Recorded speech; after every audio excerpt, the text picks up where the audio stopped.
ચાલો વિદ્યાર્થી મિત્રો, ધોરણ 11 વિષય ગુજરાતીમાં ગદ્ય 20 સ્ટેચ્યુ રમવાની મજા.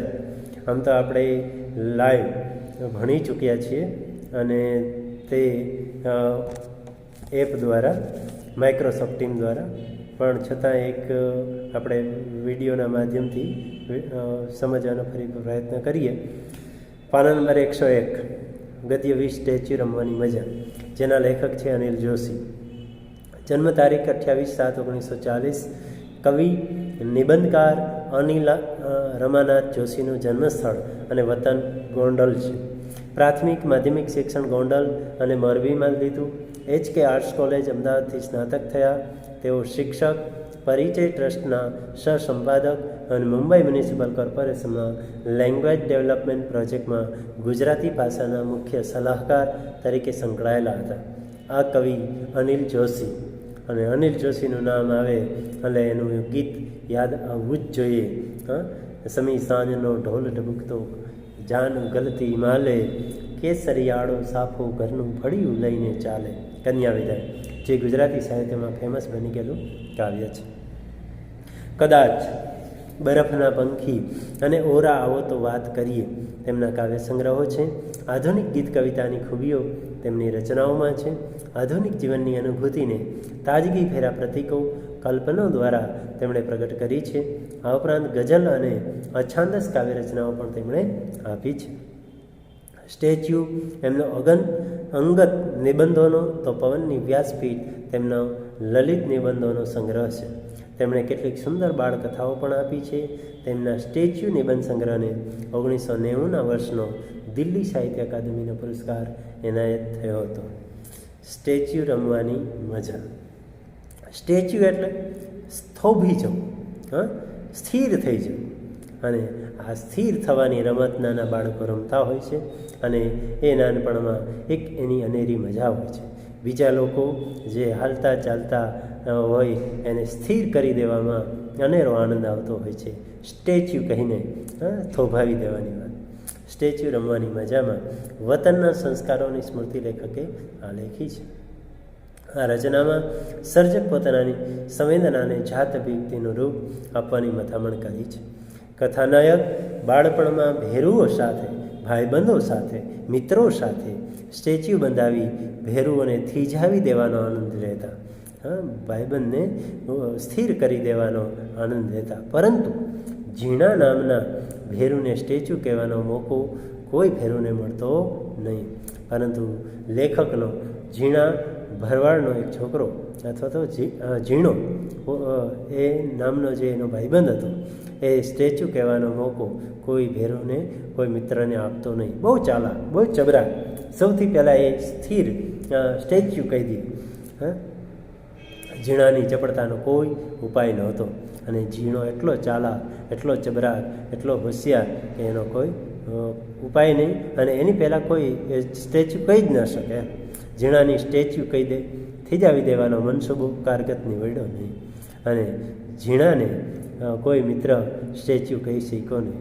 સ્ટેચ્યુ કહી અને સ્થિર કરી દેવાનો મનસૂબો એટલે ઈચ્છા, એ કોઈની કારગત નીવડી નહીં, ઈચ્છા ફળી નહીં. પરંતુ એક દિવસ અચાનક ઝીણો વીજળીના થાંભલા સાથે ચોંટી સ્ટેચ્યુ થઈ ગયેલો. પણ એક એવી ઘટના બને છે કે દુર્ઘટના જેને કહી શકાય, કે એક દિવસ અચાનક ઝીણો, જે લેખકનો મિત્ર છે, ભરવાડનો છોકરો છે, એ વીજળીના થાંભલા ઉપર ચડે છે, અને વીજળીના થાંભલામાં અચાનક એ ચોંટી જાય છે, શોર્ટ થઈ જાય છે. ચોટી સ્ટેચ્યુ થઈ ગયેલો. ઝીણાને કોઈ સ્ટેચ્યુ કહ્યું નહોતું, છતાં તે સ્ટેચ્યુની રમત પણ અદ્ભુત છે. અને ઝીણાને કોઈ સ્ટેચ્યુ નહોતું કહ્યું, પણ છતાં ત્યાં તે એ ચોંટી જાય છે, અને એ સ્ટેચ્યુની રમત અદ્ભુત થઈ જાય છે.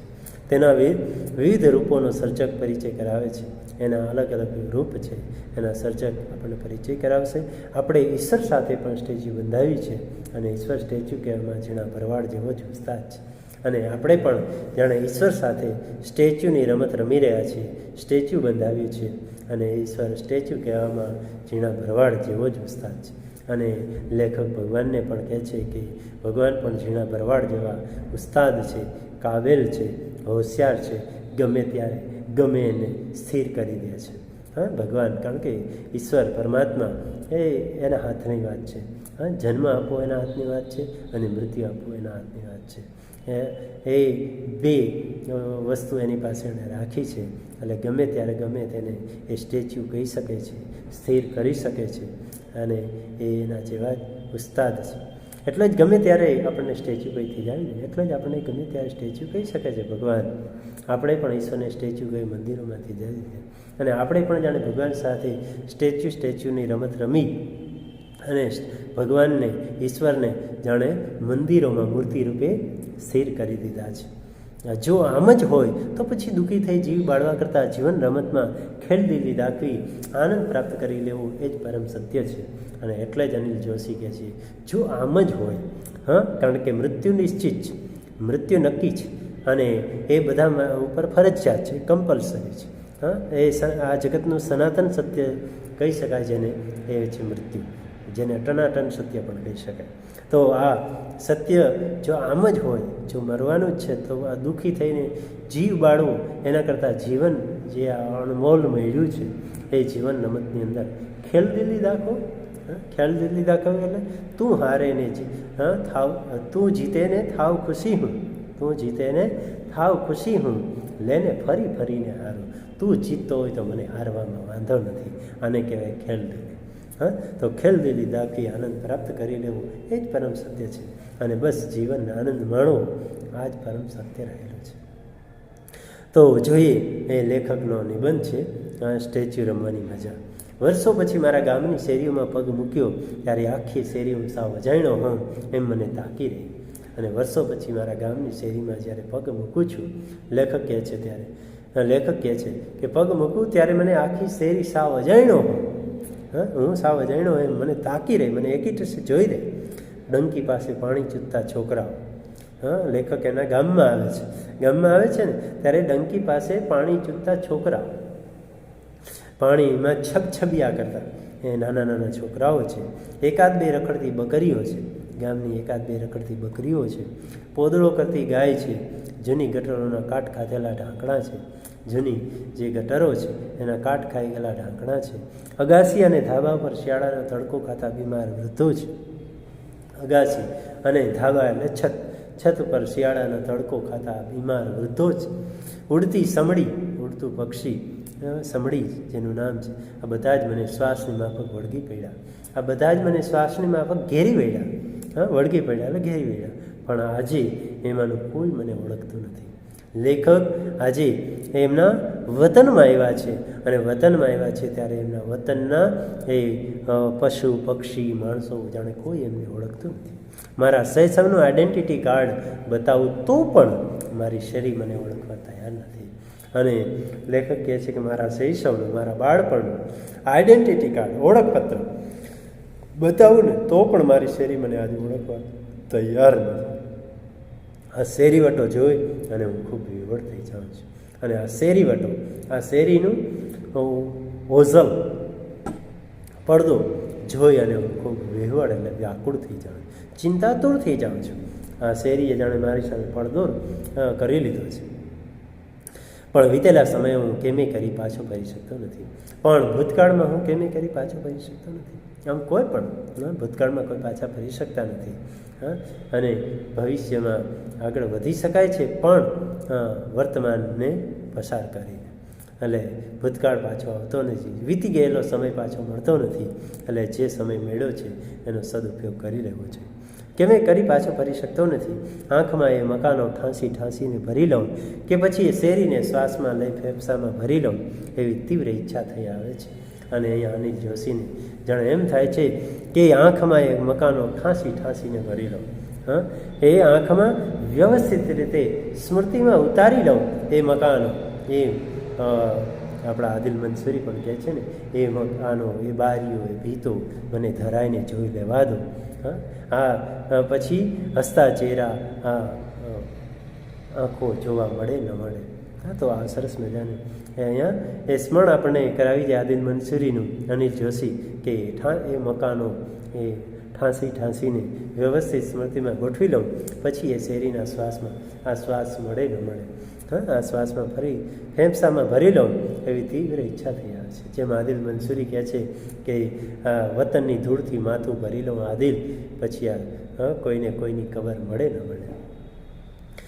તીવ્ર ઈચ્છા થઈ આવે છે, પણ હું કશું જ કરી શકતો નથી.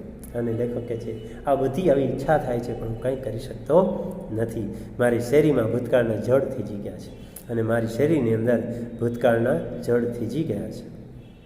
સાંજ પડતા હું એકડિયા બગડિયા ગૂંથતો હતો એ તાલુકા શાળાના કમ્પાઉન્ડમાં કોઈને ખબર ન પડે એ રીતે પગ મૂકું છું. અને લેખક ત્યાંથી આગળ વધે છે. ભૂતકાળ માત્ર સ્મૃતિમાં એમનો સચવાઈ રહ્યો છે, અને એ આગળ ત્યાંથી વધે છે. સાંજ પડતા હું એકડિયા બગડિયા ગૂંથતો, એટલે કે પહેલાં બીજા ધોરણમાં હતો, એકડિયા બગડિયા ગૂંથતો હતો એ તાલુકા શાળાના કમ્પાઉન્ડમાં કોઈને ખબર ન પડે એ રીતે દાખલ થાઉં છું, પગ મૂકું છું. એ શાળાનું મકાન હજી એવું ને એવું રહ્યું છે, અને લેખકને યાદ છે એ શાળાનું મકાન હજી એવું ને એવું છે. રિસેસમાં અમે પાણી પીવા જતાં એ પાણીની ઓરડીની જગ્યાએ મોટું મકાન બંધાઈ ગયું છે. અને લેખક જ્યારે નાના હતા એ ગામની અંદર પ્રાથમિક શાળામાં ભણતા હતા ત્યારે રિસેસ પડતી, અને રિસેસમાં અમે પાણી પીવા જતાં એ પાણીની ઓરડીની જગ્યાએ એક મોટું મકાન બંધાઈ ગયું છે. શાળાના પગથિયા પાસેની ભીંતનો ઉપયોગ અમે પેનની અણી કાઢવા માટે કરતા, અને શાળાના પગથિયા પાસે જે ભીંત છે એ ભીંતનો ઉપયોગ અમે પેનની અણી કાઢવા માટે કરતા હતા. એ ભીંત એવી ને એવી સચવાઈ રહે છે. એ અણીઓ કાઢેલી એ ભીંત હજી એવી ને એવી જળવાઈ રહે. આજે ભીંતનો અમુક ભાગ પેનના ઘસારાથી આધુનિક શિલ્પકારના નમૂના જેવો લાગે છે, અને આજે એ ભીંતનો અમુક ભાગ છે એ પેનના પેન્સિલોના ઘસારાને કારણે આધુનિક શિલ્પકળાનો નમૂનો હોય એવું લાગે છે. હું એ ભીતને હાથ ફેરવવા જાઉં છું ત્યાં મારી આખી બારાખડી ખળભળી ઉઠે છે, અને હું એ જાણે ભીંત ઉપર હાથ ફેરવવા જાઉં છું ત્યાં મારી આખી બારાખડી 12 અક્ષરી જાણે ખળભળી એટલે ઉપર નીચે થઈ જાય છે. કક્કો ઊંધો ચતો થઈ જાય છે, અને કક્કો જાણે આડોવડો થઈ જાય છે, ઊંધો ચતો. સાંજના ઉતરતા અંધારામાં હું એ શાળાનું કમ્પાઉન્ડ છોડું છું ત્યારે કોઈ મનમાં બોલે ને તોય મોટા અવાજે સાંભળી શકાય એવી શૂન્યતાઓથી હું આંખો ભરાઈ જાઉં છું. અને એ શાળાનું કમ્પાઉન્ડ છોડું છું ત્યારે કોઈ મનમાં બોલે ને તોય મોટા અવાજે સાંભળી શકાય એવી શૂન્યતા એટલે ખાલીપાથી હું આંખો ભરાઈ જાઉં છું. અને મને શેનું જાણે ભાન રહેતું નથી. આ અનિલ જોશી કહે છે કે હું જાણે આંખો ભરાઈ જાઉં છું. તો ત્યાં સુધી રાખીએ વિદ્યાર્થી મિત્રો, પછીનો પાઠ છે પછીના વિડીયોમાં જોઈશું.